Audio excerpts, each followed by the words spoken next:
Welcome to the People and Projects podcast, where you'll find interviews and insights to help you lead people and deliver projects. You can find us on the web at www.i-leadonline.com/peopleandprojects.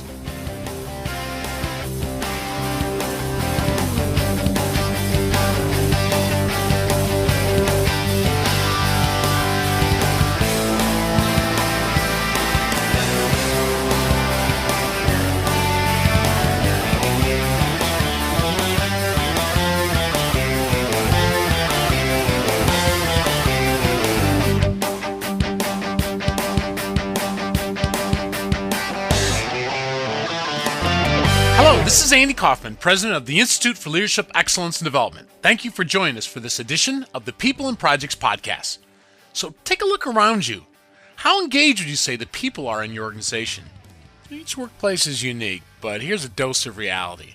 Some research shows only 29% of North American employees are fully engaged. That's a lot of productivity being left on the table. Particularly during challenging economic times, it's essential for our teams to be fully engaged and committed to project and organizational success. How are they going to go the extra mile if they aren't engaged? One of my heroes in business over the years is Kenneth W. Thomas.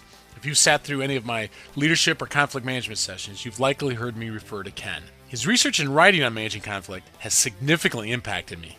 Ken is a co-author of the Thomas Kilmann Conflict Mode Instrument, or TKI. Whether it's Ken's work on conflict or engaging the workforce, Ken is a clear and strong voice that offers not only words of wisdom, but also practical tools to help us lead through conflict with engaged teams. I had the opportunity to catch up with Ken recently to get his insights on all of this, including a new tool that has recently been announced. Let's hear from Ken now.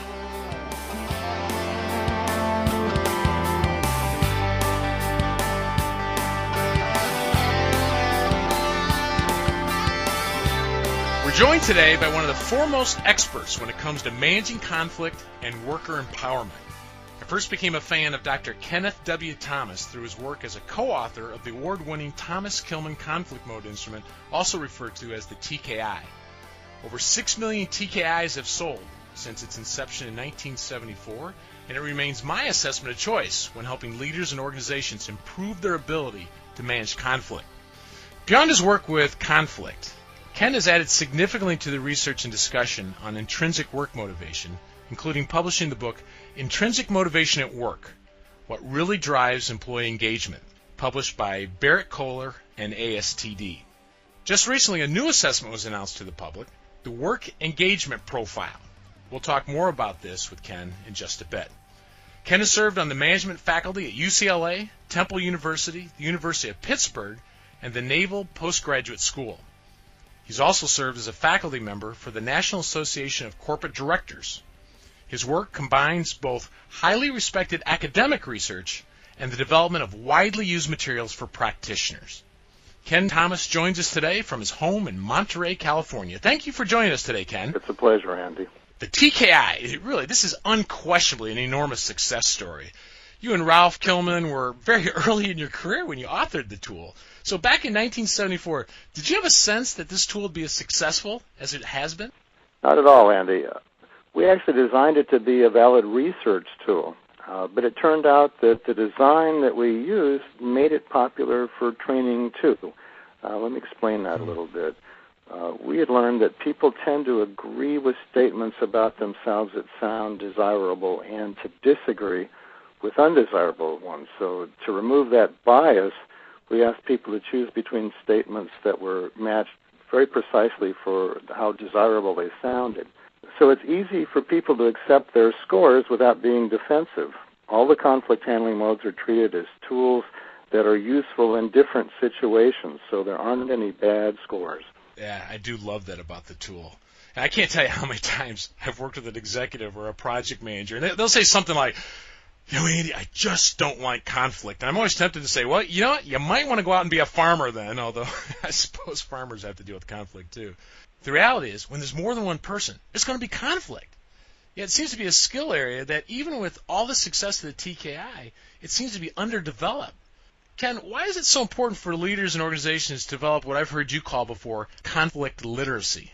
Well, people need a set of concepts to help them make informed choices in a conflict situation. They need to be able to recognize the choices or options that are available to them and to know when each one is likely to be effective. Otherwise, they're just relying on habit intuition. What we're trying to do is give people a way of categorizing their behavior so they can understand what happened and make intelligent choices. It's also important for managers, consultants, and trainers to have a shared language around this to be able to talk intelligently to each other and to their people about how they want people to handle conflicts, to build a culture, if you like, of effective conflict management within their organizations. What we find is often managers want to make sure that their teams use a collaborative problem-solving approach on important issues.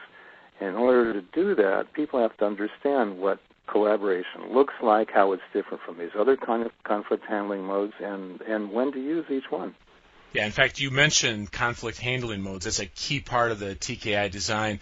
How would you describe the modes for someone who isn't familiar with the model? Well, I usually start by talking about what conflict means, because there are a lot of misunderstandings about that. People often think that conflict is some sort of fighting behavior, hostile, maybe name-calling, that sort of thing. But I find it a lot more useful to think of conflict as a situation where people have concerns that appear to be incompatible. Now, concern is anything you care about, basically. When your concerns and another person's concern appear to be incompatible, then you have 5 major choices for how you deal with that. And we can describe those choices in terms of 2 dimensions, your assertiveness and your cooperativeness. Now, your assertiveness is how much you try to meet your own needs, to satisfy your own needs. And cooperativeness is the extent to which you try to satisfy the other person's needs. So those 2 things together help define or identify the 5 basic conflict handling modes that are possible. Competing is the first one. It's high on assertiveness and low on cooperativeness. When you compete, you try to win your position at the expense of the other person's.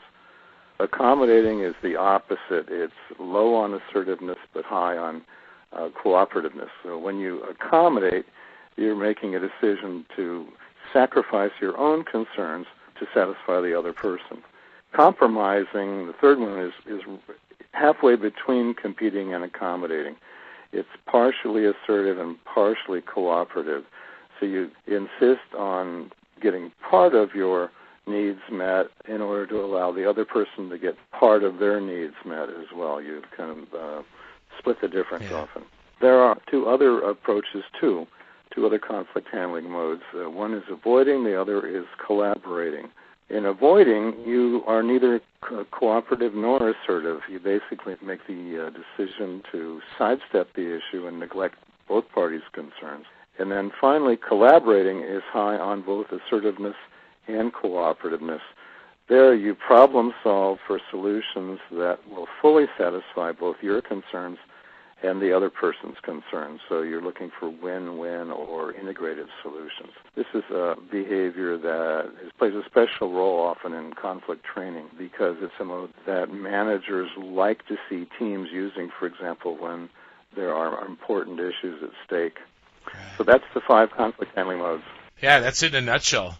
I appreciate it, actually hearing it from the designer here. I have to share with you one of my favorite TKI stories. I'm sitting across the table from a CEO, and he tells me, Andy, I just feel like my direct reports as a consulting organization, I feel like when they're with customers, they just cave. They just give in way too much. And that's not good for us. And I know we need to be customer-focused, but it's not good for us. So anyway, we do a TKI with him and all his direct reports and the next level down. And guess who the king of accommodating is? I'm afraid to guess, Andy. Who would that be? It was the CEO. And so the interesting thing is, over time, his staff had learned, how do you really get along or what's rewarded? Well, it's given into the customer. So the cool thing about, for me, from my perspective, the cool thing about using the TKI was it provided a framework for having that discussion and a vocabulary to see that there are different styles. Because how often do people just say, hey, Ken, I am who I am. And so just deal with it instead of realizing there are these other styles.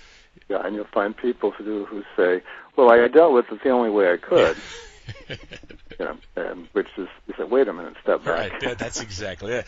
And, one of my other favorite things about the model you came up with is it just doesn't put you in a box, this one box like a lot of assessments do. It's, the degree to which I'm accommodating as opposed to competing. I always will have some interesting discussions if someone's low on avoiding of, well, maybe you are underutilizing that. Maybe there are situations you're getting yourself into that you shouldn't. And so it's just such a rich model. But I have to ask, since I have you on this call, is how are you wired up? Like, what does your personal TKI look like? Well, like most people, I use all 5 of those modes in different situations, but I tend to score high on collaborating. So if I'm in a disagreement with somebody, I will tend to try to harvest the insights I can get from the other person, combine them with what I think is true, and then combine that in some useful way into a more